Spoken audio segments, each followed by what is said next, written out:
हाँ भाई, चलिए स्टार्ट करते हैं आज का लेक्चर। और वो है अपना बायोट-सावर्ट्स लॉ। ये हमने पढ़ा था एक वायर के लिए। देखो, ये ले लिया एक वायर, स्ट्रेट वायर नहीं लेना है क्योंकि एक जनरल केस स्टडी करना है हमने। इस वायर से कोई पॉइंट लिया मैंने जो इससे डिस्टेंस, कितने डिस्टेंस पे है, आर। एक चीज़ बायोट-सावर्ट्स में ध्यान रखनी है कि इसमें जो आप लोगों की डिस्टेंस लेनी है ना, वो डिस्टेंस सारी किससे लेनी है, करंट एलिमेंट से। या की बीमारी है करंट एलिमेंट। मान लो इसमें करंट भेज दिया आप इन्हें, करंट को किससे डिनोट करते आए हैं अब तक, उस आई को एक छोटी सी लेंथ से मल्टीप्लाई करना है, स्मॉल लेंथ। और स्मॉल लेंथ को किससे डिनोट करते हैं हम, और अगर आई को इससे डिनोट करके इससे मल्टीप्लाई कर देंगे, देखो करंट इनटू एलिमेंट, तो ये बन गया करंट एलिमेंट। इसे क्या बोल देंगे, करंट एलिमेंट। इस करंट एलिमेंट से इसकी डिस्टेंस ले ली, इस पॉइंट की डिस्टेंस आर। अब जब भी कराऊंगा एप्लीकेशन में, एक चीज हमेशा ध्यान रखियो कि एप्लीकेशन करो जब भी, distance of current element from the point हमेशा आर लेनी है। और चाहे आप एक्स भी ले सको हो, चाहो तो ए भी ले सको हो, लेकिन करंट एलिमेंट से डिस्टेंस हमेशा क्या लेनी है, आर लेनी है। उसके बाद इसका एंगल, ये देखो अभी क्या ये एंगल 90 है। देखो उरा लेते हैं ना आइडियल, तो कितना हो जाता है 90। उरा ले लिया मैंने थीटा इस पॉइंट पी के ऊपर। अब हमें चाहिए मैग्नेटिक फील्ड। बायोट और सावर्ट्स, यानी बीओ सावर्ट्स भी बोलते हैं इसको, इन दोनों साइंटिस्ट ने इस पॉइंट के ऊपर फील्ड निकालने की एक ट्रिक बताई। इन्होंने कहा पूरे वायर का फील्ड तो बी होता होगा, लेकिन छोटे से एलिमेंट का क्या हो जाएगा, डीबी। वो डीबी किस किस पर डिपेंड करेगा, पहली बात वो इस पर डिपेंड करेगा कि हमने जो आइडियल लिया है ये कितना बड़ा है।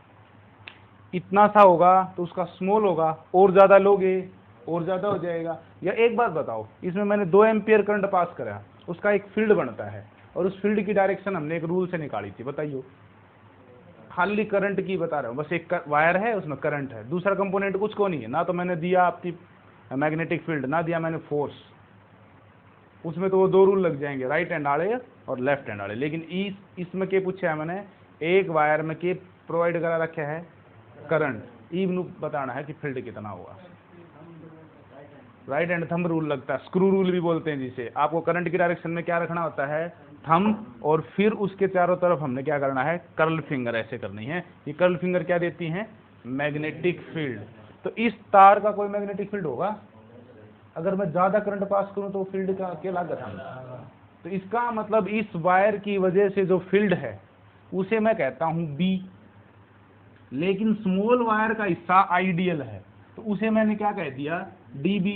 ये डीबी किस पे डिपेंड कर रहा है, इस आई पे तो डिपेंड कर ही रहा है। जो आई इसके अंदर जाएगा उसके ऊपर इसका मैग्नेटिक फील्ड डिपेंड करता है।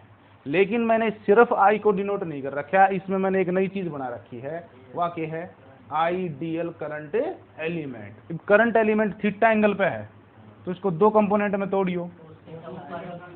ये कंपोनेंट तो बनेगा आइडियल कोस थीटा, और ये कंपोनेंट बनेगा। अब बताओ, हमने मैग्नेटिक फील्ड निकाला है या फोर्स निकाला है, फील्ड निकालने का भी एक रूल बनाया। उसमें आई यानी करंट, दूसरा फील्ड, और तीसरा फोर्स, ये दूसरे एक दूसरे के क्या होते थे, म्यूचुअली परपेंडिकुलर। इसका मतलब इसके अगर करंट इस साइड है तो फील्ड या तो इस साइड होगा या फील्ड इस साइड होगा। देखो ये भी तो 90 डिग्री बन गया इसका। अगर इस तरह मैग्नेटिक फील्ड जाता है, होता भी ऐसे ही है। अंगूठा रखोगे ना, इसको देखो कैसे हिट करेंगी मैग्नेटिक फील्ड लाइन। तो इसमें मैग्नेटिक फील्ड लाइन की डायरेक्शन क्या है, इनवर्ड प्लेन। जो ये बन गया बोर्ड, और ये इसको बाइसेक्ट करते हुए आर पार निकलेगा, ये फील्ड की डायरेक्शन होगी। वो फील्ड किस किस पे पाया गया ज्यादा होता है, आईडीएल के ऊपर पाया गया। या ये कह सकते हो, अगर मैं आप लोगों से पूछूं कि यो पॉइंट इसके ऊपर हो, यानी कि फील्ड और करंट एक ही डायरेक्शन में हो, तो कोई रूल था ऐसा, नहीं था। अगर इन दोनों के बीच में 90 डिग्री एंगल था तो मैक्सिमम था, और 0 पे तुम कह रहे हो 0, तो बताओ 0 पे 0 और 90 पे मैक्सिमम, ट्रिग्नोमेट्रिक फंक्शन कौन सा सेटिस्फाइड हो रहा है। इसका मतलब आइडियल के कौन से कंपोनेंट पे डिपेंड कर रहा है। दूसरी चीज, ये डिस्टेंस आर है।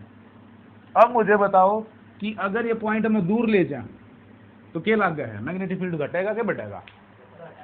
जितना दूर पॉइंट होगा उतनी फील्ड की वैल्यू कमजोर हो जाएगी।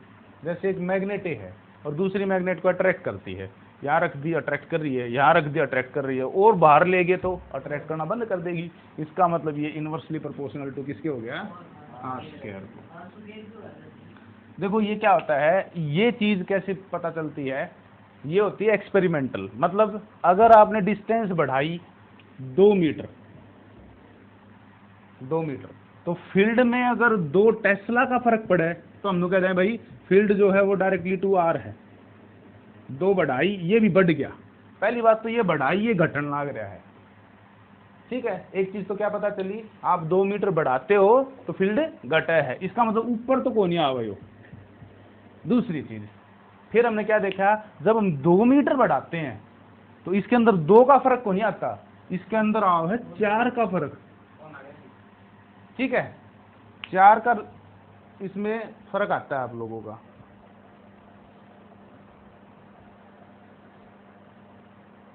तो चलिए इसको फिर से बताता हूं आप लोगों को। जब 2 का आप लोग 2 डिस्टेंस 2 मीटर इंक्रीज करते हो तो जो मैग्नेटिक फील्ड घटती है उसमें 4 का इफेक्ट आता है, 4 का। अगर 3 करो हो तो 9 आ जाए, 4 करो हो तो 16 आ जाए। इसका मतलब क्या पता चल गया, सीधी सीधी डिपेंड ना कर रही, उसके स्क्वायर के कारण इफेक्ट हो रही है, इसलिए इसे क्या कर दिया गया, आर स्क्वायर। जब ये लाज बनते हैं ना उस टाइम पे आते हैं आप लोगों की ये कैलकुलेशन, ठीक है। नीचे तो बोलो,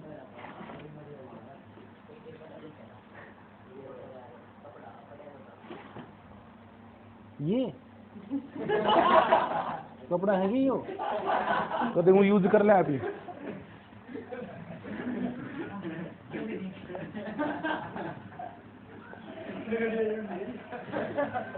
दूर जाएगा। डीबी को कंबाइंड करो, चलो बोलो क्या होगा, directly proportional to ideal sine theta upon. अब ये प्रोपोर्शनलिटी साइन हटाएंगे और अपना नियम बन गया, प्रोपोर्शनलिटी साइन हटा के लगाएंगे mu naught upon 4 pi ideal sine theta upon R. देखो ये चीज देखो, आप लोगों को ध्यान होगा इलेक्ट्रोस्टैटिक्स में जब हमने प्रोपोर्शनलिटी कांस्टेंट हटाया था तो हमने लगाया था 1/4 पाई एप्सिलॉन नॉट। इसको और इसको थोड़ा सा समझने की कोशिश करो। देखो वो उसमें क्या हुआ, 1/4 पाई है, इसमें भी तो 1/4 पाई है, उसमें इसके साथ डिवाइड में कौन है, तो इसमें मल्टीप्लाई में कौन है। एक तो वो इलेक्ट्रिक फील्ड के लिए था, यो किसके लिए है, तो इलेक्ट्रिक और मैग्नेटिक में एक अंतर तो यो आ गया कि उसमें डिवीजन में जो फैक्टर था वो क्या में आ गया, इसमें मल्टीप्लाई में आ गया। एक और नई बात, उसमें जो फैक्टर था एप्सिलॉन नोट, उसका नाम हमने रखा था परमिटिविटी। जब मैं परमिटिविटी की बात करूंगा तो समझ जाइयो ये परमिशन फैक्टर किसके लिए है, इलेक्ट्रिक लाइंस के लिए। अभी कोई मीडियम इलेक्ट्रिक लाइन ने किसा जान देगा, किसा रोकेगा, कितनी एब्जॉर्ब करेगा, कितनी पास करेगा, वो फैक्टर है परमिटिविटी। लेकिन जब मैं बात करूंगा म्यू नोट तो इसका नाम है परमिएबिलिटी। क्या बोलेंगे इसको, खाली परमिटिविटी और परमिएबिलिटी नाम तो मेरा पाट जाएगा गए। जब म्यू नोट की बात होगी तो समझ लो सारी बात मैग्नेटिक वाले चैप्टर में चल रही है। अगर मैं एप्सिलॉन नोट की बात करूंगा तो समझ लो कोई ना कोई परमिशन फैक्टर किसके लिए है, एक चार्ज रुका हुआ इलेक्ट्रिक फील्ड जनरेट करता है और उसकी परमिशन को देता है एप्सिलॉन नोट। एक चलता हुआ charge accelerate charge magnetic field produce करता है और उन मैग्नेटिक फील्ड लाइन ने भी तो घूमने खातर कोई परमिशन देता होगा। इस तार में करंट पास कर दिया, इसके चारों तरफ क्या बनेंगी, करंट पास कर दिया तो मैग्नेटिक फील्ड लाइन, वो मैग्नेटिक फील्ड लाइन किस में चल रही है, इस स्पेस में, ठीक है। इस स्पेस में जो लाइन चल रही है वो इस स्पेस का जो फैक्टर किसने परमिशन देने लग रहा है, मैग्नेटिक फील्ड ने, वो तो है म्यू नोट। और उरे को चार्ज टेक दे वहां पे इसकी जगह, जब जो फील्ड परमिशन देगा वो नया फैक्टर है, उसकी वैल्यू अलग है। उसकी वैल्यू कितनी थी, 8.85 10⁻⁻12। लेकिन इसकी वैल्यू कितनी है म्यू नोट की, इसकी अलग है। इस पूरे की वैल्यू कितनी है वो देख लेते हैं पहले। देखो इस पूरे की वैल्यू है 10 की पावर -7। इसकी यूनिट बनाओ, कल बनवाई थी। देखो यूनिट बनाने खातर इस फैक्टर की यूनिट चाहिए, तो इसकी यूनिट चाहिए। इसकी यूनिट क्या होगी? टेस्ला। ऐसा यूनिट ऑफ फील्ड क्या होती है?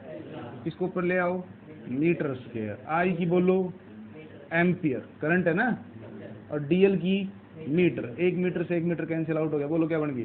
टेस्ला मीटर पर एम्पियर। इसका आगे लगा देंगे टेस्ला मीटर पर एम्पियर। ये वैल्यू बन गई। ये पूरे की है। एक चीज ध्यान रखियो, ये खाली म्यू नॉट की वैल्यू नहीं है। अगर आप लोगों को एग्जाम में म्यू नॉट की वैल्यू पूछी जाएगी तो यो नू करके लिखनी है। फिर 4 पाई उस साइड। कई बार जल्दी में क्या कराएंगे आप ही, इसमें देखो न्यूमेरिकल सोल्व कराएंगे तो इसकी पूरे की वैल्यू टेक देंगे, ठीक है। लेकिन खाली म्यू नॉट की वैल्यू पूछेगा ना, तब ये 10 की पावर -7 ना लिख दियो इसमें, 10⁻⁻7 तब होगी जब ये म्यू नॉट अपन 4 पाई पूरे की वैल्यू है। 4 भी है, पाई भी है, डिवीजन भी है, सारी चीज निकल के ये वैल्यू आना आएगी। समझ गए? तो ये आपने करना है। ये था अपना बायोट-सावर्ट्स लॉ। अच्छा, इसमें इसकी वेक्टर फॉर्म और करेंगे। देखो वेक्टर फॉर्म, डीबी को मैं वेक्टर रिप्रेजेंटेशन में शो कर रहा हूँ। ये कांस्टेंट लगा दिया, ये करंट एक स्केलर होता है, ठीक है। तो आर एक डिस्प्लेसमेंट वेक्टर है। उस डिस्प्लेसमेंट वेक्टर से आपको अच्छा ये फॉर्मूला ध्यान है, बताओ फोर्स का वेक्टर फॉर्म बोलो।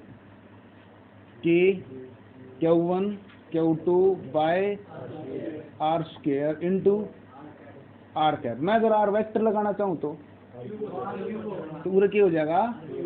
याद है यह चीज? बढ़िया। अगर मैं आड़े एक आर वेक्टर चाहूँ तो क्या होगा? नीचे आर क्यूब हो जाएगा। तो इसका मतलब देखो I DL cross r into r cube upon r cube. Sorry, यो फैक्टर समझ में आया? कम आया है, मैं बता देता हूं सामने। नीचे तो क्यूब कर दिया, ऊपर आर लगा दिया। अब देखो ऊपर क्या हो गया? D L R sine theta. D L एक डिस्प्लेसमेंट, आर एक डिस्प्लेसमेंट, दो vector with sine theta, A B sine theta. कौन सा product? A B cos theta हो है डॉट प्रोडक्ट, और ए बी साइन थीटा हो है क्रॉस प्रोडक्ट। तो यो क्या बन गया? क्रॉस प्रोडक्ट, ए क्रॉस बी। क्योंकि वो देखो नो है, आर तो हमने मल्टीप्लाई करा, आर तो डिवाइड कर दिया। समझ गए? ये देखो a into b into sine theta. अगर ए बी साइन थीटा हो तो उसने आप लिख दिया ए क्रॉस बी। तो ए क्रॉस बी हो गया यो।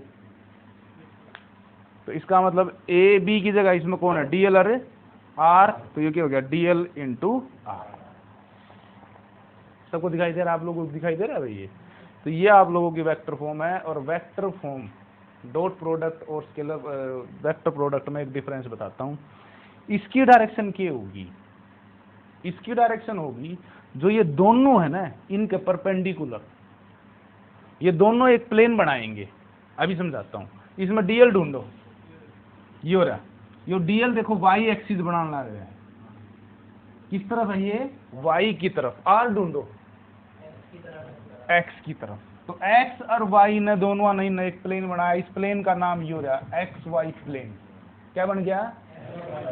तो जो रिजल्ट होगा ना, तो वो एक्स एक्सिस में पाओगा ना वाई में पाओगा, वो एक्स वाई ने काटता हुआ 90 डिग्री जेड में पाओगा। अब जेड दो है इसकी, एक तो या बाहर और एक अंदर। अब ये हो सकता है पॉजिटिव जेड और वह हो जाएगी नेगेटिव जेड। तो जेड में भी कौन सा? तो रूल देखो, बताओ इसके ऊपर मैग्नेटिक फील्ड ऐसे हो सकता है? कारण नहीं। क्यों? क्यों नहीं? इस तरफ क्यों नहीं? क्योंकि एक्स एक्सिस है। कौन सी है? ना तो वो एक्स में हो और ना वो वाई में हो। उसका आंसर मेरा कर पाओगा या तो आपकी तरफ और या अंदर की तरफ। अब बताओ इसकी किस तरफ है? अंदर की तरफ। किधर है? अंदर की तरफ। एक बात तो पता चल कि जेड में है, वो जेड में तो क्लियर हो गया। लेकिन अब ये पता करना है कि अंदर की तरफ है या बाहर की तरफ। तो उसके लिए क्या करो, इसके ऊपर अंगूठा रखो और कर्ल फिंगर जिधर जाती हैं, मुड़ती हैं, उसी तरफ होगा। अगर ये करंट इस तरफ होता नीचे, तो देखिए अंगूठा रखिए, फिर इस पे अंगूठा रखते ऐसे, और ये मैग्नेटिक लाइन ऐसे जाती और फिर घूम के उड़न बाहर आती, तब इसकी डायरेक्शन क्या हो जाती, आउटवर्ड। और अब कैसी है, मैग्नेटिक फील्ड को दिखाने के लिए इस पर देख, इस पर अंदर जा, योर तार, योर करंट, इस पर टक्कर जो होगी वह किस तरफ होगी, अंदर की तरफ। और अगर करंट की डायरेक्शन उल्टी होती तब टक्कर होती बाहर। देखो आड़ एक सर्कल बना के देखो, वो सर्कल इसने जब हिट करेगा उस टाइम पर अंदर की तरफ जाता होगा, अंदर की अच्छा एक चीज देखो, जब हमने इस तरफ डायरेक्शन दिखानी हो, आराम से बना देंगे हम, इस तरफ दिखा देंगे, लेकिन अंदर बाहर की डायरेक्शन को कैसे शो कर सकते हैं, अब हम तो लिख नहीं सकते। तो उसके एक तरीका है, इसने जो बना रखा है वो मैं बता देता हूं। एक तो है क्रॉस और एक है डॉट। क्रॉस का मतलब है परपेंडिकुलर इनवर्ड, क्या है, परपेंडिकुलर इनवर्ड। और डॉट का मतलब है perpendicular outward, perpendicular to the plane of board का। जैसे चाहे आपकी कॉपी आपका प्लेन बन जाएगी, आप लिखोगे तो आप नीचे लिखोगे तब आपकी इनवर्ड डाउन चली जाएगी ऐसे, ठीक है। क्रॉस को हम कहते हैं कि अंदर की डायरेक्शन के लिए। तो इस पर कौन सा आया है, क्रॉस आया है, डॉट आया है, इस पर बाहर आई है कि अंदर आई है, इस पर क्रॉस आया बेटा, तो इस पॉइंट पे क्या बन जाएगा, क्रॉस बन जाएगा। अब किसी बच्चे ने ये भी पूछी कि सर ये डॉट और क्रॉस भी कोई बदल सका, हाँ अपनी मर्जी पे, या फिर इसके पीछे भी कोई लॉजिक है एक छोटा सा लॉजिक, वो बता देता हूँ। देखो एक एरो बनाते हो ना आप लोग, एक एरो, तो वो एरो ऐसी होती है और पीछे से भी आप लोगों की कुछ ऐसी नजर आती है ना। तो होता क्या है, एरो में आप लोगों की तरफ अगर कोई तीर चल के आओगा तो सिर्फ इसका ये नुकीला पार्ट आपको सबसे पहले दिखाई देगा, ये एक डॉट की तरह होगा। लेकिन पीछे से अगर आप इसको देखते हो तो देखो ये पार्ट दिखेगा, ये किससे रिजेंबल हो रहा है, क्रॉस से। इसका मतलब अगर मैग्नेटिक फील्ड लाइन आपके सामने से ऐसे गई तो आपने क्या दिखेगा, तो क्रॉस बना दो। अगर मैग्नेटिक फील्ड लाइन आपकी तरफ आई तो क्या दिखेगा, तो डॉट बना दो। तो अब मैग्नेटिक फील्ड अंदर गई है या बाहर आई है, तो तीर का पिछला हिस्सा दिखा और क्रॉस बना दिया। समझ में आया। ये सिर्फ कब करना है, सिर्फ मैग्नेटिक फील्ड लाइन की डायरेक्शन खातर, करंट खातर नहीं, करंट के लिए नहीं, क्योंकि करंट के लिए हम एरो से करंट को नहीं दिखाते, ये याद रखना। तो चलिए ये था आप लोगों का बायोट सावर्ट्स लॉ, और आज हम इसकी एप्लीकेशन करेंगे। सबको नियम याद हो जाना चाहिए, मैं लिख भी देता हूँ एक जगह, और फिर करते हैं फर्स्ट एप्लीकेशन। इसकी 3 एप्लीकेशन हैं, तीनों इंपॉर्टेंट है। डाउट हो तो पूछते रहियो, कोई दिक्कत नहीं है, ठीक है। ये कोई पेड लेक्चर नहीं है कि हमने भाई पूरे क्वालिटी लेक्चर किसी के पैसे ले रखे हैं और देने हैं। ये मैं थोड़ी बहुत, अगर इसमें कुछ होता है तो मैं एडिट भी कर लूँगा और आप लोग क्वेश्चंस पूछ सकते हो फ्रीली, जैसे पढ़ते रहे हो वैसे ही पढ़ो, इसमें कोई बाउंडेशन ना मानियो। तो पहली एप्लीकेशन है, चलिए इसकी एप्लीकेशंस करते हैं। किसकी एप्लीकेशन कराएंगे, बायोट सावर्ट्स लॉ। और एक बार नियम लिखवा दो, डीबी वेक्टर फॉर्म क्या होगी, mu nought by 4 pi into I DL cross r upon r cube.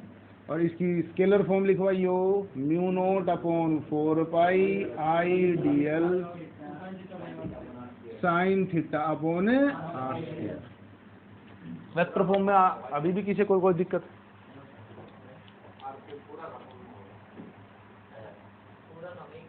एक ही बात। अगर आप यहाँ 2 लिखते हो तो यहाँ लिख दो, तो इसने लिख दो तो लिख दो, नीचे मल्टीप्लाई होनी है उसकी पूरे की, कोई दिक्कत नहीं है, ठीक है। चलिए ध्यान दीजिए, पहली एप्लीकेशन है मैग्नेटिक फील्ड।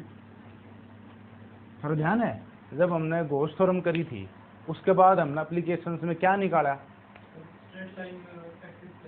हाँ, के चीज निकाली, इलेक्ट्रिक फील्ड इंटेंसिटी। क्या निकाला था? उसने तो हम इलेक्ट्रिक फील्ड इंटेंसिटी ने चाहे ई से डिनोट कर लो, ठीक है, और ई हमने बारी बारी निकाला सबका एक। फिर हम गोस्टोरम कितनी देखो, एक वायर ले लिया, एक स्फीयर ले लिया, होलो स्फीयर ले लिया, शीट ले ली, और फिर एक रिंग की वजह से भी निकाला था। रिंग की वजह से याद है, सरफेस पे निकाला। तो ये सारे इलेक्ट्रिक फील्ड निकालने के तरीके हम पीछे छोड़े आए, कर चुके। आज हमारा टारगेट ई बदल गया। ई हम क्या निकाला करेंगे? और मैग्नेटिक फील्ड निकालने के दो नियम हैं, एक जो अब पढ़ने लग रहे हैं, 3 जगह का मैग्नेटिक फील्ड निकालेंगे इससे हम। एक तो अभी निकालेंगे, इसकी 3 एप्लीकेशन बनाएंगे, और दूसरा बनेगा एक अगला रूल जिसे कहेंगे एम्पियर सर्किटल रूल, उससे निकालेंगे 4। तो टोटल मैग्नेटिक फील्ड कितने निकलने हैं? तो थोड़े से करड़े होकर बैठ जाओ, अपनी कमर कस के पूरी कंसंट्रेशन के साथ मैग्नेटिक फील्ड हम ना आने चाहिए। ऐसा तो हो ही नहीं सकता कि इन 7 में एक भी मैग्नेटिक फील्ड निकालना नहीं आओ पेपर में, कोई एक तो आना है, 2 भी आ जाए। इसी तरह इलेक्ट्रिक फील्ड भी है, ठीक है। ये यूनिट पहले 8 नंबर की होया करती, पहले यूनिट 8 की, दूसरी 7 की, तीसरी 8 की। अब देखो क्या है, अब तो सिलेबस से फिर रिवाइज होगा। पहले 30% सिलेबस काटा था, अब शायद और काट देंगे 20%, 50% के आसपास बचेगा। किन्ने को नहीं बचे थारे खातर। Magnetic field due at the centre of A current carrying coil.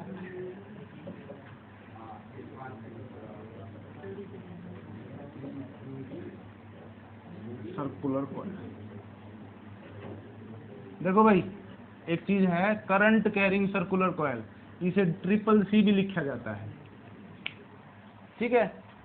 C एक तो करंट कैरिंग के लिए है, एक C सर्कुलर के लिए है, और एक C कॉइल के लिए है, ठीक है। करंट कैरिंग सर्कुलर कॉइल, गणी सी ना लगा दियो तो करंट की C 4 लगा दो ना, 3 ही लगानी है।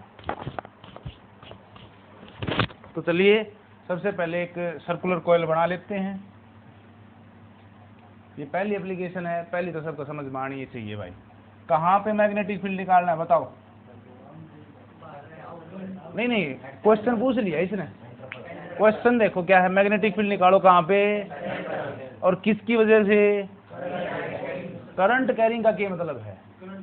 इसमें करंट होना चाहिए, नहीं तो मैग्नेटिक फील्ड को नहीं होगा। विदाउट करंट तो मैग्नेटिक फील्ड होगा ही नहीं। तो इसमें करंट पास कर दो चलो, और सेंटर भी बना दो इसका। करंट कितना पास करूं मैं? आई।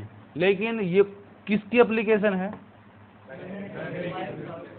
एप्लीकेशन तो ये मेन किसकी है? बायोट सावर्ट्स लॉ की। अब बायोट सावर्ट्स ने एक चीज सबसे पहले बताई थी कि भाई कुछ भी करने से पहले एक चीज लेनी पड़ेगी, और वो है आईडीएल, और उसका नाम है करंट एलिमेंट। तो चलो करंट एलिमेंट लेते हैं। यो करंट, और इसके साथ क्या करेंगे? छोटी सी लेंथ लेके और इसको मल्टीप्लाई करके क्या लिख देंगे? यो क्या बन गया? आईडीएल। ये इतना हिस्सा आईडीएल है। फिर मैंने एक बात बताई थी कि आईडीएल से जिस पॉइंट पर मैग्नेटिक फील्ड निकालना हो उसकी डिस्टेंस को लेना होता है। तो इस पॉइंट पर निकालना है, तो यह डिस्टेंस कितनी होगी? आर। ये आर होगी। इन दोनों के बीच में एंगल बता सकते हो अब आप? क्योंकि आईडीएल तो ये हो गया और आर यू हो गया, तो ये एंगल कितना हो गया? सबसे पहले अप्लाइंग बायोट सावर्ट्स लॉ।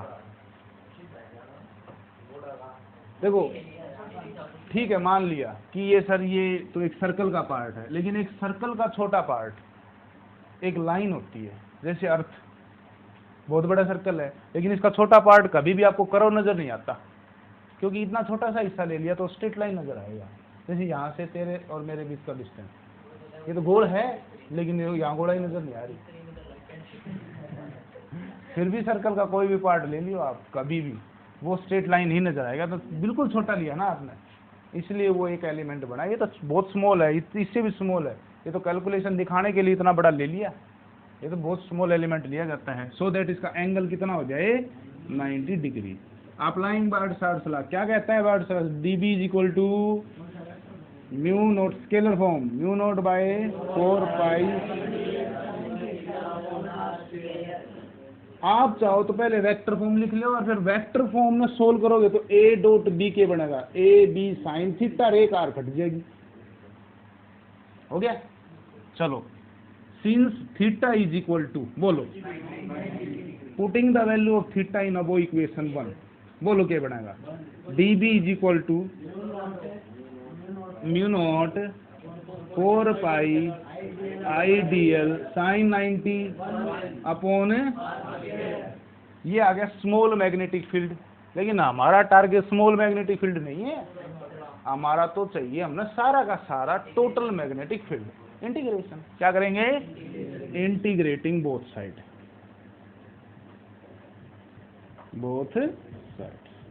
तो चलो इंटीग्रेट कर दो डीबी का इंटीग्रेशन करो D B is equal to integration हो रहा है mu naught by 4 pi I D L upon R. अच्छा मुझे एक बात बताओ तुम किसका इंटीग्रेशन कर रहे हो इस छोटे से पार्ट का? क्या आप मुझे बता सकते हो ये बड़ा होता होता होता होता क्या बना देगा?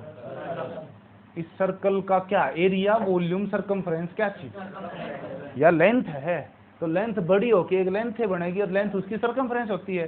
तो इसमें कड़े से कड़ती इंटीग्रेट करूं शुरू में 0 था फिर ये डीएल होते होते होते इसकी सरकमफ्रेंस हो जाएगी। तो सरकमफ्रेंस कितनी होगी कितनी हो जाएगी 2 पाई आर। तो 0 से 2 पाई आर यह बात नहीं समझ में आई? लिमिट लेने को नहीं आई ना?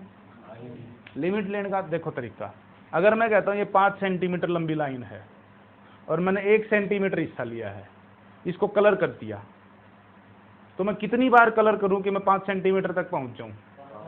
0 से 5 बार इंटीग्रेट कर दिया उतना हिस्सा 5 बार ले लिया। अब डीएल लिया मैंने इसका फील्ड ले लिया छोटा सा एक और डीएल ले लेता हूं उसका भी होगा एक और डीएल एक और डीएल एक और एक और एक और एक और सारी डीएल जुड़ जाएंगी जब इसकी पूरी लेंथ नहीं बन जाएगी और सारी जुड़ेंगी जब तो मैंने दे रहा है कितनी बनेगी वह जैसे की बार 5 बनी थी तो इसमें जुड़ के क्या बनेगी? तो कहां से शुरू हो जाओ और फिर कहां तक पहुंच जाओ? तो क्या सारी लेंथ कवर हो जाएगी उस कोयल की? हाँ तो सारी लेंथ कवर होगी तो सारा फील्ड आ गया और सारे फील्ड को टोटल फील्ड कहा हमने और डीबी का इंटीग्रेशन क्या बोल दिया म्यू नॉट बाय 4 पाई बार आई भी बार। क्यों आई क्यों बार? इसमें करंट जो पास कर दिया वो नू तो है को नहीं एक बार 2 एम्पियर कराया था और जब चाल पड़े तो अचानक वो 2 का 3 हो गया वो तो फिक्स होगा। जो बैटरी लगा दी तो लगा दी और उतनी वैल्यू देगा। तो बोलो कितनी बनेगी बाहर? आई भी आ गया आर बोलो दिखाएंगे आर भी बार। क्यों? इसकी रेडियस बदलने वाली तो नहीं है।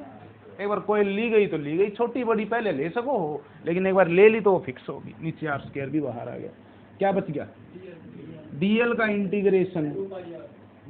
इंटीग्रेशन शुरू में तो आप एल कर लियो डीएल डीएल डीएल जुड़ के क्या बनेगी और फिर लिमिट पुट कर लियो इसमें 0 से तो एक बार अपर लिमिट माइनस पुट करो। चलो बताओ b is equal to mu naught I upon 4 pi R square into 2 pi R minus 0 तो माइनस 0 छोड़ दो ये कैंसिल करो कुछ कैंसिल होता है तो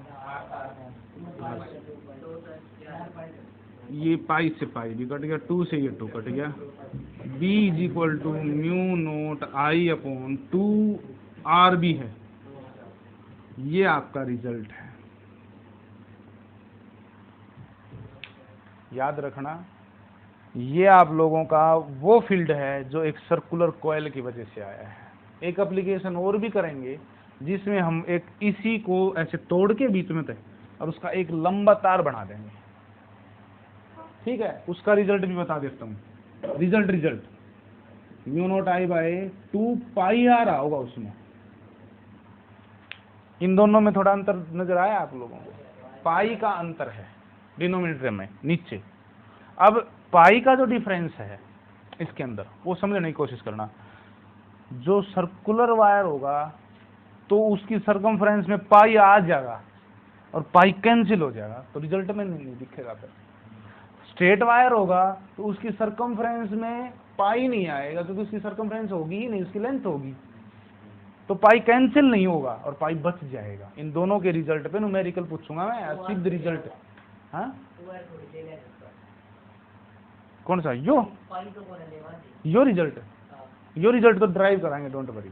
ये तो पूरा रिजल्ट ड्राइव होगा। बस आखिरी मैं थारा डिफरेंस याद करवाऊँ मैं कि कई बार बच्चे इसमें तो पाई लगा देंगे और उसमें घटा देंगे।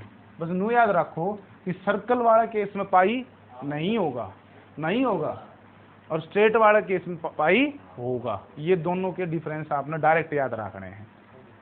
ठीक है, बता दो भाई इसने एल कित गया, यो एल कित चला गया भाई। यो देखो एल जो है इसी की जगह तो आप इन्हें एक बार 2πr टेकना हो है और फिर इसी की जगह 0 रखना हो है और इन दोनों का माइनस रखना हो है जब यह चीज सोल मानी जाए। ठीक है, जैसे x है और 5 और 2 लिख रखे है, तो ये x कितना लाएगा है, देखो x की जगह क्या टिक गया है 5 और माइनस करके x की जगह है 2 टिक गया है, फिर उत्तर क्या आ गया है, ये 16 हो गया। ये l की जगह क्या टिक क्या होगा, अगर l की जगह है और माइनस होके ये आंसर कितना आ गया 2π। ये कंफ्यूजन बहुत पहले दूर करने चाहिए। अच्छा है कि बच्चे ने अब अपना दूर कर लिया। ये छोटा सा कंफ्यूजन हो यार, इसमें नु लगा है अगली बात पूछनी चाहिए कि नहीं, वह बहुत छोटी सी बात है। लेकिन अगर नहीं पूछोगे ना, नहीं पूछोगे तो ये कदे न कदे तंग, देखो कितने बार तंग करी होगी। ये पहले भी लिमिट बहुत बार पुट की जा चुकी है, इसने जब को नहीं पूछी, लेकिन आज पूछनी है पड़ी ना आखिरी में, तो ये आप लोगों की तभी पूछ लेने चाहिए। ठीक है, बहुत बढ़िया है कि आप लोगों का डाउट क्लियर होना। तो ये मिटा रहा हूं मैं। अब नेक्स्ट देखिए,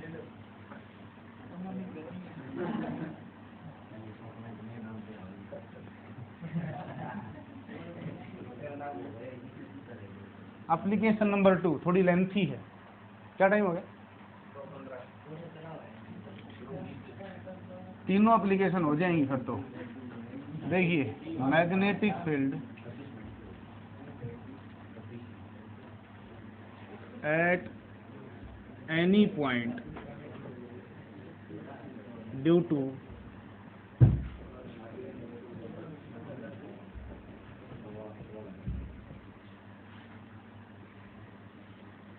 फिर से हमने क्या लिया है, हाँ ना, ऑब्जेक्ट क्या है जिसकी वजह से निकाल रहे हैं, करंट कैरिंग सर्कुलर कॉइल है, लेकिन अब की बार सेंटर पे नहीं। अच्छा बताओ, सेंटर भी तो कोई पॉइंट हो है, तो देखा जाए तो इसका वो एक केस हो जाएगा। अगर हम एनी पॉइंट निकाल पाए तो उसमें क्या करेंगे, रेडियस 0 टेक देंगे, तो हम कहाँ पहुंच जाएंगे, सेंटर पे। तो देखेंगे एक बार कि ये पूरा निकलने के बाद अगर उसमें रेडियस की वैल्यू 0 टेक दिया तो पहले रिजल्ट आवा है कि नहीं, और आओगा वो तो। ठीक है, तो चलिए सबसे पहले तो मैं एक करंट कैरिंग कॉइल ले रहा हूँ। पिछली बार थोड़ा सा अलग डायग्राम था, अब की बार दूसरा है। कोई फर्क इसमें कि वो सर्कल था, ये सर्कुलर है। अब तो बेटा आपकी स्टूपिडिटी रिकॉर्ड भी हो रही है। पहले तो नुदाई डाल के कोई बात कह दी तो कई सोने किसी ने देखी, ये तो पोज कर करके देखेंगे लोग, रिपीट कर करके ना। ये हमारे पास ये भी सर्कल है, वो भी सर्कल है, सर्कुलर कुछ नहीं होता, सर्कुलर तो शेप होती है। ठीक है, अभी देखो वो सर्कल आप लोगों का इस तरह था, आपके सामने ऐसे फेसिंग में था, ये सर्कल इस तरह से है, इसलिए मैंने थोड़ा सा ऐसे बना दिया ये। ठीक है, समझ में आया। आप लोगों ने पहला सर्कल ऐसे लिया था, जो पॉइंट यहाँ था, और ये करंट ऐसे था, इससे प्लेन में था वो, ये इस प्लेन में कोई नहीं, ये इस तरह है। ओके, तो चलिए सबसे पहले तो एक पॉइंट लेते हैं इस सेंटर से कुछ दूरी पर, इसमें करंट पास कर देते हैं। ये लीजिए, ये करंट पास हो गया।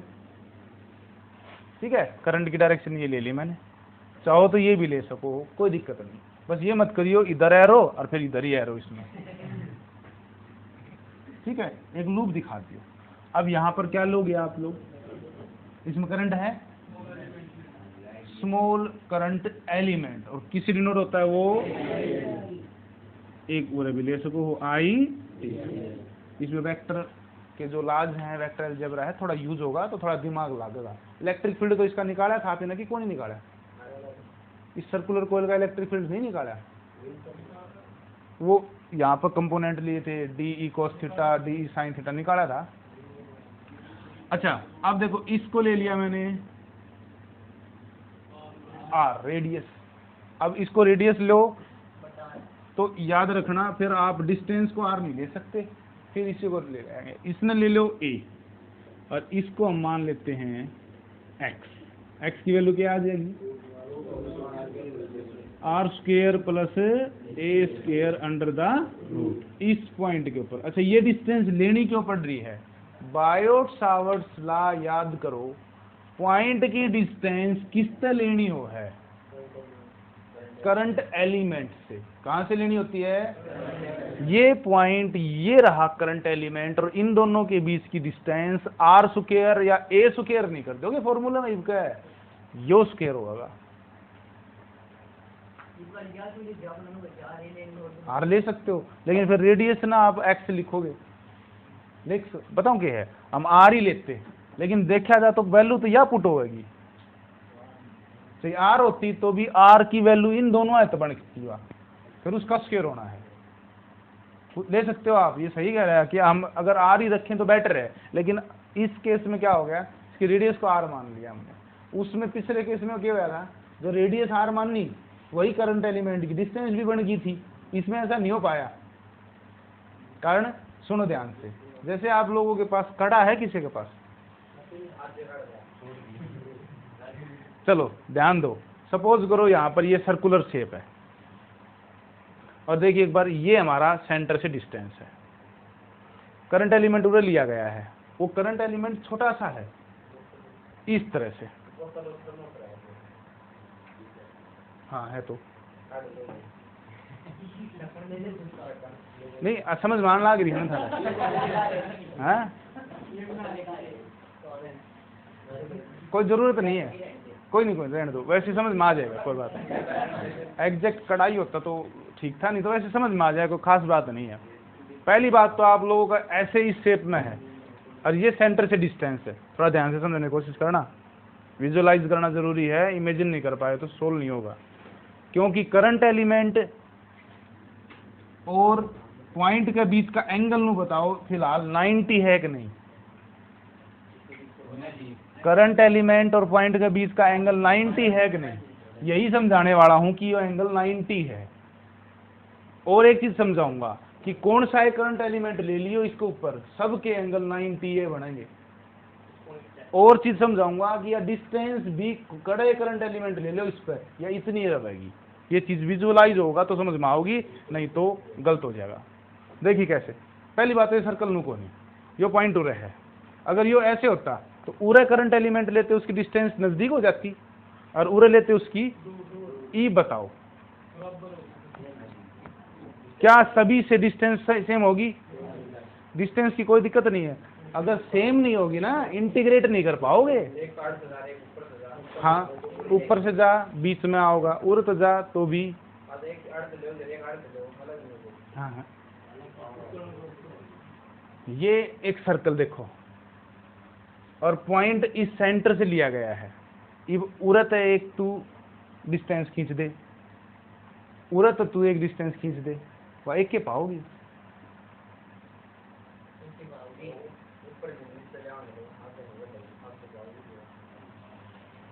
ये सर्कल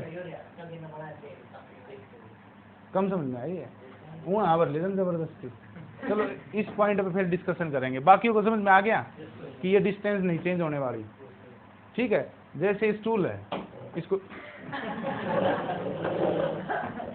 ये स्टूल है, ये सर्कल है, ये मेरा आप लोगों से क्वेश्चन है कि कोई आड़ पॉइंट है, इस सर्कल में तू आड़ मिला, कितने तो मिला ले, डिस्टेंस सारा बराबर को नहीं पावा, आड़ते भी उड़ते भी उड़ते भी और नीचे भी। कौन समझ में आई? ये तो इतना के लागे थे, या ज्यादा हो जाएगी तो या भी ज्यादा हो जाएगी, इस हिसाब से तो या ऊपर ना आ गई या साइड में चली गई। तो इसका मतलब ये होगा कि सर्कल से हर पॉइंट की डिस्टेंस क्या रहनी है। ये बात करांगे एंगल की, डिस्टेंस पे तो दिक्कत खत्म। अब एंगल की बात सुनो, इसके ऊपर कोई करंट एलिमेंट लोगे, वो एक एरिया बनाता है एलिमेंट, वो एक लेंथ बनाता है, यार ये लेंथ। ठीक है, पेन दिए, इससे डिस्टेंस देखो यारी। एंगल की बात किस किस के बीच में हुई थी? करंट एलिमेंट और डिस्टेंस के बीच में, आर के बीच में।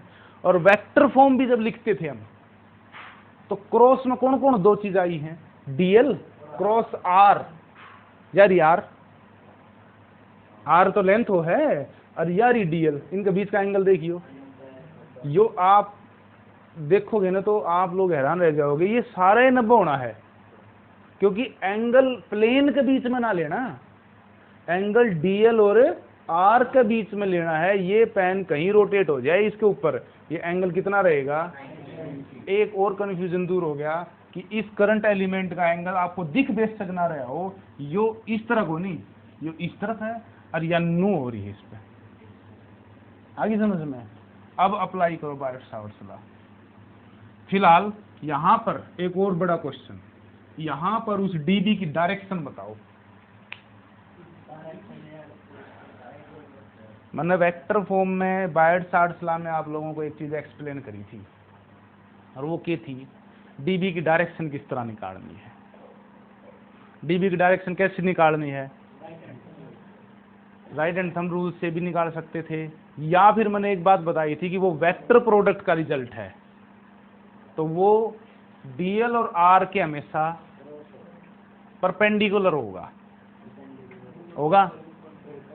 क्या। डीएल देखो, डीएल यो रहा, जो कौन सी एक्सिस होगी, जेड एक्सिस, डीएल यो रहा, और आर यो रहा। ये एक प्लेन बनाने लग रहे हैं, वो प्लेन समझ में आया कौन सा, यो रहा। स्लोप, जैसे कोई स्लोप चढ़ रहा हो, ठीक है, जैसे आप लोगों ने सिलेंडर उतारने के लिए गाड़ी में फट्टा लगा दिया हो, वो प्लेन बनाया है। प्लेन कौन समझ में आया था, क्योंकि एक लाइन तो नू खींचगी और एक लाइन नू खींचगी। ये बताओ इस फट्टे के ऊपर परपेंडिकुलर कड़ा होगा, या लाइन परपेंडिकुलर होगी, या लाइन परपेंडिकुलर हो, या तिरछी, नहीं समझ में आई, क्योंकि फट्टा टेढ़ा है इसलिए परपेंडिकुलर यो गया। अगर यो नू होता तो परपेंडिकुलर नू होता, और यो नू हो जाता। समझ में आया। इसके ऊपर परपेंडिकुलर कौन सा के ऊपर, यार आप फट्टा देख रहा, इसके ऊपर परपेंडिकुलर कौन सा होगा, इसके ऊपर नू ना खींच दियो, या लाइन ना, या नू जाओ, या नू जाओ। ये देखो, यो 90 डिग्री का एंगल यो रहेगा, या किसकी डायरेक्शन आई है। सबसे मेन पॉइंट है जो बच्चों का दिमाग में नहीं घुसता है, कि सर यार डीबी हवा में कड़े चली गई नूना की सब के, तो इस साइड लेते इसने, और के इस साइड लेते, 200 ही होया करें, ये और ये। समझ में आया आप लोगों को। किसी को इसमें डाउट हो तो पूछो। हमेशा आप वेक्टर फॉर्म लिखते हो ना, वेक्टर फॉर्म देखिए एक बार, DB vector μ0/4 I DL cross r. इसकी खास बात बेरा क्या है वेक्टर फॉर्म की, यो डीबी डीएल का भी परपेंडिकुलर पाओगा, यो डीबी आर के भी परपेंडिकुलर पाओगा, और यो इन दोनों का बनाया हुआ प्लेन का भी परपेंडिकुलर पाओगा। डीएल का परपेंडिकुलर है, देखिए एक बार, यो है डीएल तो ठीक, डीएल एक बार ध्यान तो समझियो, यो रहा आर और यो रहा वो उरे यो इसने, या के है आर, या के है यो के है, और वह तीसरी लाइन समझ में आई कड़ा है यारी, यो अंगूठा रख दिया मैंने, वो अंगूठा उठा के उरे लिया है बस में। ये तीनों एक दूसरे के परपेंडिकुलर। अगर ज्यादा कंफ्यूजन हो ना कि सर प्लेन ना बना भारत, आपने तो आज बनवा दिया, अगली बार तो कौन नहीं बना, तो एक बात बताता हूं, किसी एक का परपेंडिकुलर कर दियो, हालांकि थोड़ा रॉन्ग होने के चांसेस हैं, क्योंकि इसका परपेंडिकुलर करो तो यो भी तो इसका परपेंडिकुलर है, इसका कोडिंग कर दो कदे, लेकिन बताओ या है अपनी यार, इसका परपेंडिकुलर कर दो तो उसका भी परपेंडिकुलर अपने आप हो जाएगा। समझ में आया। ये बहुत इंपॉर्टेंट 2 पॉइंट थे जो बहुत जरूरी थे समझाने। एक तो एंगल के बारे में डाउट होता है इसमें, ये बहुत कंसेप्चुअल, इसका डायग्राम नहीं बना ना तो ये सोल्व नहीं होगा। खास बात है, अब जितने भी आर्टिकल हैं विद डायग्राम ही चलेंगे, जैसे घोषथरों में चले थे। यो डीबी आर के परपेंडिकुलर को नहीं, जरूरी नहीं, क्योंकि ये तो इस तरह है आर, तो ये तो आर तो यो है, क्योंकि यो है सर्कल, लेकिन इसका देखो, या एक लाइन, एक पेन दियो, और यार ये दूसरी लाइन, ये कितना हो गए 90 डिग्री, ये कितने हो गए, एक पेन और दियो, अब आप सोच सकते हो तीसरा कड़ा है, डीबी कड़ा हार्ड है, इस पॉइंट पे डीबी कड़ा है मेरा है, इसने बनाया एक प्लेन और उसने क्या करेगा, यो उसने बाइसेक्ट कर देगा, मैंने बताई थी ना, उसने पेनिट्रेट करेगा कि तो अंदर जाएगा उड़े और के बाहर जाएगा ना, तो ये इस तरफ जा, इस पर मैग्नेटिक फील्ड नू ना लग और ना नू लग, यो किस तरह जाएगा, या है डीबी, समझ में आई, यो के है, यो डीएल और या के है, या आर उस करंट एलिमेंट की डिस्टेंस। ले भाई, तो चलिए यही स्टोरी सेम नीचे रिपीट करो एक बार। अच्छा ये एंगल में मान लूँ थीटा, हालांकि थीटा नहीं मानना चाहिए क्योंकि आइडियल का एंगल होया अगर साइन थीटा, और वो कितना हो लिया 90 हो लिया, तो यो थीटा वो भी थीटा गलत हो जाएगा, अल्फा मान लो, कितना मान लिया, यो अल्फा है तो यो भी अल्फा है। कैसे समझाता हूँ, दिए पेन,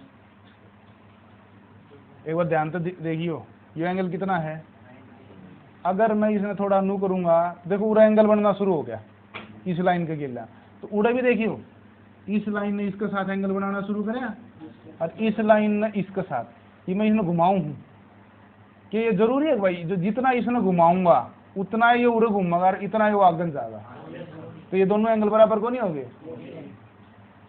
वैसे भी आप ये सोच सकते हो कि अगर यो पूरा एंगल कितना है, यो पूरा यो पूरा 90 है, तो यो कितना बच गया,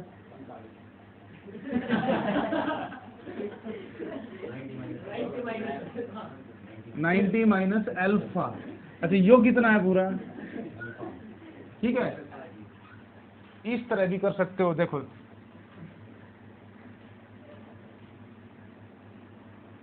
ठीक है, मान लो यो एंगल अपना थीटा है मान लो, और यो मान लो अल्फा है, अब आप इन प्रूव करने हैं theta is equal to alpha होगा, तो हम इन के तो अल्फा कह दें, के थीटा कह दें।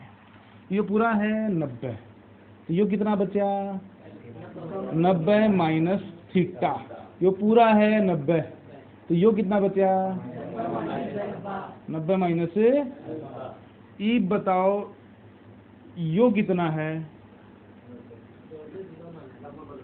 यो कितना बचा था 90 माइनस थीटा और यो plus alpha is equal to किसके बराबर है,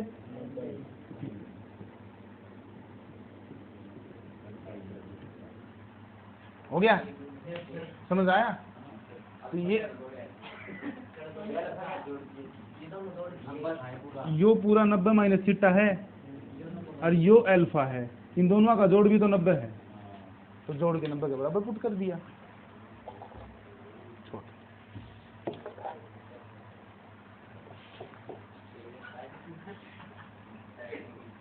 ठीक है, यह आर्टिकल आप लोगों को अभी तक पूरा नहीं होया है और इसके अंदर काफी फिजिक्स है।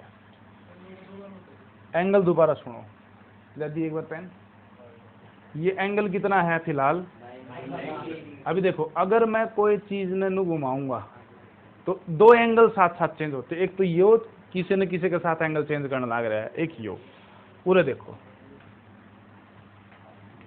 ये रहा, अगर मैं इसने नु घुमाऊंगा तो यो एंगल बना होगा, देखो नु तो यो भी तो एंगल बना होगा और ये दोनों एक साथ चलेंगे, तो इसने जो एंगल बनाया देखो 1 डिग्री 2 डिग्री 3 डिग्री 20 30 डिग्री, ये एंगल कितना बन गया है, तो ये एंगल भी कितना बन गया। अच्छा और सुनो, अगर मैंने ये नू कर दिया तो 90, यानी इन दोनों के बीच का गैप हमेशा कितना ही घूम लेंगे, कितना रहना चाहिए, इसलिए जो एंगल यो आगे बनाता चल रहा वो पीछे बनता चल रहा। इस समझ में आ गया। इसका भी बताओ आइडियल का उरे, यो भी डी भी उरे जाएगा, यो भी अल्फा, यो एंगल भी अल्फा। अब मुझे एक वेक्टर जो एक एंगल अल्फा पे है उसे रिजोल्व करना बताओ। मैंने 2 कंपोनेंट में तोड़ना आपको सिखाया था। कोस पड़ोस होया करता तो डी बी कोस अल्फा, क्योंकि अल्फा है, और ये हो गया डी बी साइन अल्फा। इसका भी बताओ फिर, यो डी बी कोस अल्फा, और इसका उड़ना क्या आ गया। कहानी को समझने की कोशिश करना। सिर्फ मैंने पूरे रिंग के ऊपर दो ही एलिमेंट लिए ही पे, एक तो इस कोने पे ऊपर और एक इस पे। इन दोनों ने dB की वैल्यू जो लगाई वो इस तरह लगा दी, ऐसे और ऐसे। वो dB एक डायरेक्शन में नहीं थे, एक तो इस तरफ जान लग रही है, कोई सोचो पकड़ के ऐसे खींचने लग रहा हो, कोई रस्सी बांध दी किसी चीज का और उसने इस तरह से पुल कर रहा है और उसी पॉइंट पे रस्सी बांध के हुरन है।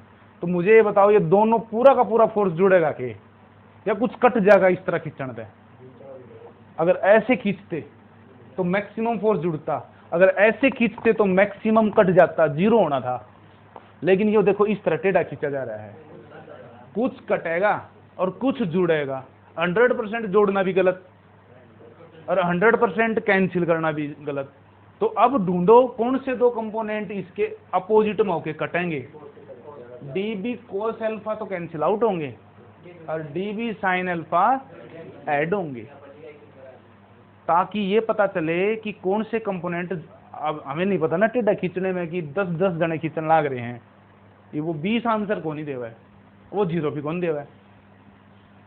जैसे ये है, ये टूल है, आप लोग इसको पकड़ के एक जना उड़न खींचे और एक जना मैं उड़न खींचूं तो हो सके थोड़ा आगन चला जाए, तो रिजल्ट तो वो ही होगा जो आगन चला गया। वो नू को नहीं बेराते, वो कितना होगा।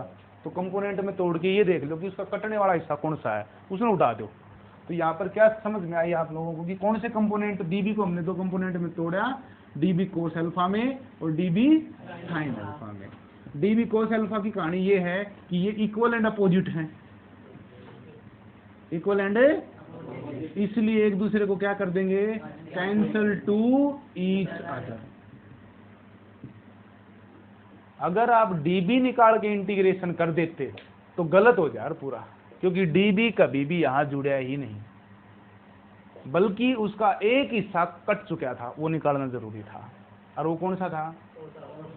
अब बच गया कि तो किसका इंटीग्रेशन उत्तर देगा, dB का इंटीग्रेशन दिया करता उत्तर, लेकिन अपना आंसर अब dB का इंटीग्रेशन नहीं है। अब अपना आंसर किसका है, dB साइन अल्फा का इंटीग्रेशन करोगे। 0 से लेकर कहां तक है, रेडियस r ले रखी है तो 2πr, क्योंकि इधर फिलहाल दो एलिमेंट का जिक्र आया है और इसके ऊपर एलिमेंट इनफाइनाइट बन सकते हैं। सारे एलिमेंट कब कवर होंगे, 0 तो शुरू हो जाओ और 2πr घूम जाओ, एक भी एलिमेंट को नहीं बचेगा। वो साइन थीटा है और ये साइन अल्फा है, ये अलग है वो अलग है, ये दो हैं, ठीक। ये तो दो हो गए, 2 टाइम्स हो गया, दो एलिमेंट उड़ लो, 4 हो गए, दो ये लो, 2πr में इंटीग्रेट कर दो ना, एक लेके 0 से 2πr इंटीग्रेट कर दिए, ये दो जोड़ो तो सिर्फ 2 टाइम्स आंसर आता है, लेकिन वो पूरी कॉइल का नहीं आता, वो तो कॉइल के इन छोटे छोटे दो हिस्सा का रिजल्ट है।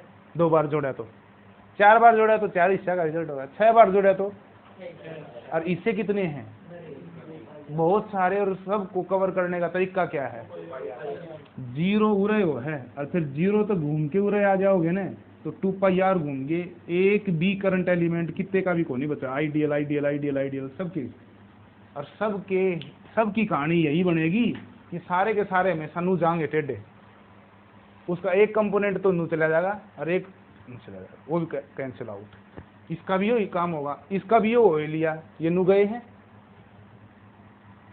और फिर ये नू चले गए, इसका एक हिस्सा नू चला गया और एक अपोजिट में ये कट गए, ये जुड़ गए। यहाँ से भी ऐसे ही होगा। कौन से, हाँ जुड़े हैं, 2 बार जुड़े हैं। अगर 3 बार जुड़ा तो 3 बार जोड़ने पड़ेंगे, 4 बार 5 बार।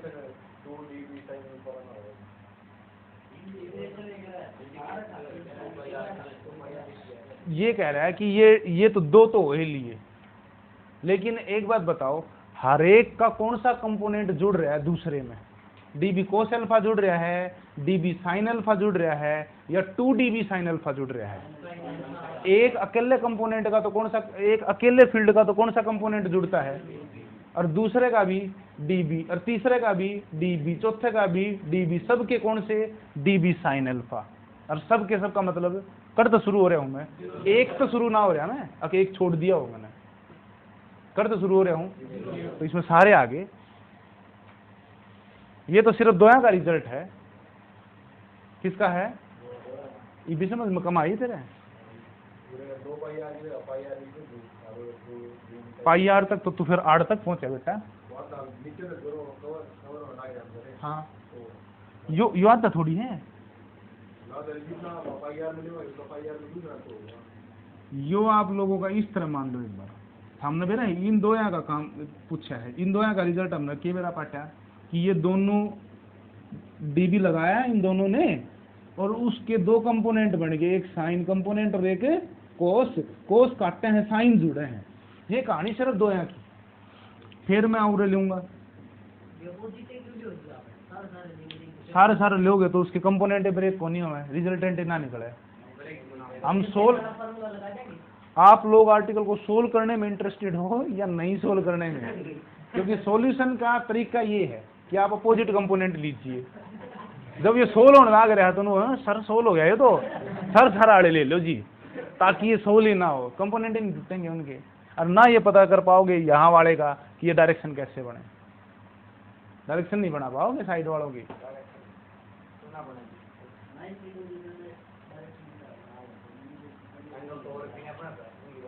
अब एक कंपोनेंट देखो, एक कंपोनेंट तुमने ये लिया, अब दूसरा ये लिया, अब ये हमने बेरा है, इन दोनों कंपोनेंट के रिजल्ट नू जान लाग रहे हैं। जब हम एक कंपोनेंट के सारे यो लोगे तो इसका रिजल्ट नू चला जाएगा, इसका रिजल्ट नू चला जाएगा। इनके डायरेक्शन का कौन है आपस में कुछ भी, इनकी डायरेक्शन का तो बेरा है हमने, ठीक है। तो इसलिए ध्यान रखना। अब चलिए इसको सोल्व करवाइए, ज़्यादा टाइम वेस्ट मत कराओ इसके ऊपर। इस तरफ क्या बन गया, ये dB sin अल्फा, ये कंपोनेंट सबके dB sin अल्फा जोड़ने हैं, पता चल गया एक बात। अच्छा, अब तक क्या कर रहे थे हम, B निकालते थे, सॉरी dB निकालते थे, क्या होया करता formula, mu naught 4 pi ideal sine theta upon, और इसका क्या कर दिया करते, इसका इंटीग्रेशन कर दिया करते dB का। क्यों बेरा है, क्योंकि सारे dB जुड़ा करते, dB का कोई हिस्सा कटा को नहीं करता उसमें। ईब इतना में तो नू बेरा पाड़ा है कि dB सारा जुड़ रहा है, कुछ कटे भी है कि जुड़ रहा है, तो कोस जुड़ रहा है, साइन जुड़ रहा है, या बेरा पाड़ी बस। और इतनी कहानी तो बस इतना बेरा पाटा है कि dB साइन अल्फा जुड़न लाग रहे हैं, तो इंटीग्रेशन dB का ना करके क्या करोगे, dB साइन अल्फा का, तो आर्टिकल ही शुरू होता है। ठीक है,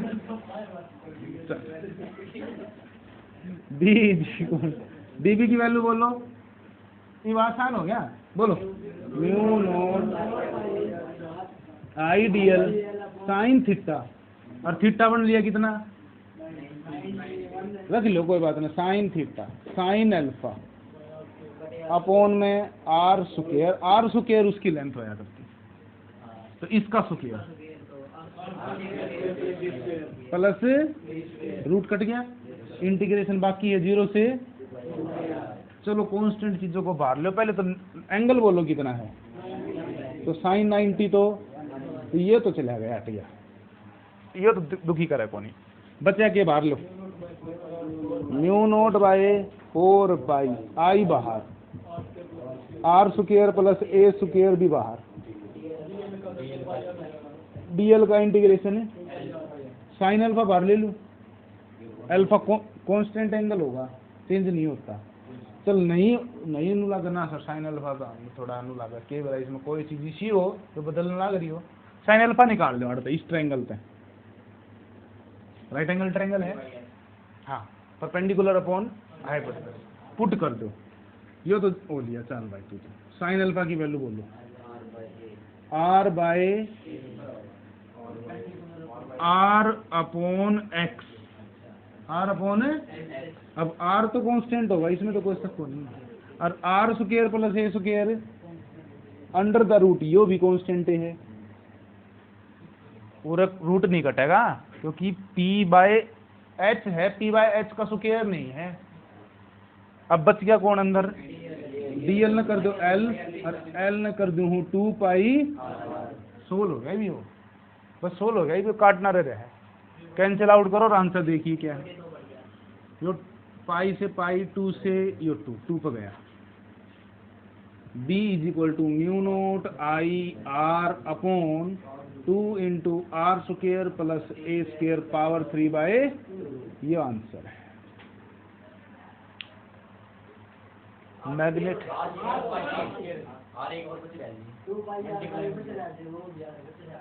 अच्छा, एक आर यहाँ ऊपर है क्या, हाँ ठीक है, ये आर स्क्वायर ये वाला। अब एक बात बताओ, इसका केस था एक पहला वाला, उसमें आर कितनी थी, उसमें हमने मैग्नेटिक फील्ड कहाँ निकाला था, सेंटर पर जाओगे तो के चीज 0 हो जाएगी, रेडियस में ये एक सर्कल है और उसकी रेडियस यहाँ है, मैंने कहा रेडियस घटा दो तो मुरा आ गए, मैंने कहा और घटाओ, मैंने कहा 0 कर दो, सेंटर पर नहीं खड़े हो जाओगे जाके, तो इसकी रेडियस कितनी है, अच्छा ये पॉइंट यहाँ है, सेंटर से कितना दूर हो, तो a 0 कर दूं तो ये पॉइंट सरक के कड़ पहुंच जाएगा, तो यहाँ a 0 पुट करके देखियो एक बार, b is equal to mu naught I R square upon 2, a तो ये 0 हो गया, तो आर स्क्वायर की पावर 3/2, आर स्क्वायर 3/2 पावर की power multiply R cube, R square ऊपर है, स्क्वायर तो यो कट गया, mu naught I by 2 R, वो रिजल्ट है यो, म्यू नोट आई बाय, कब आया है यो, a is equal to 0 put करने पर। इसका मतलब जो जनरल केस है जो हर पॉइंट के लिए लागू है, और इसमें जब हमने पिछला केस निकालने की कोशिश करी तो वो आ भी गया। क्लियर है, कोई दिक्कत इसमें आप लोगों को?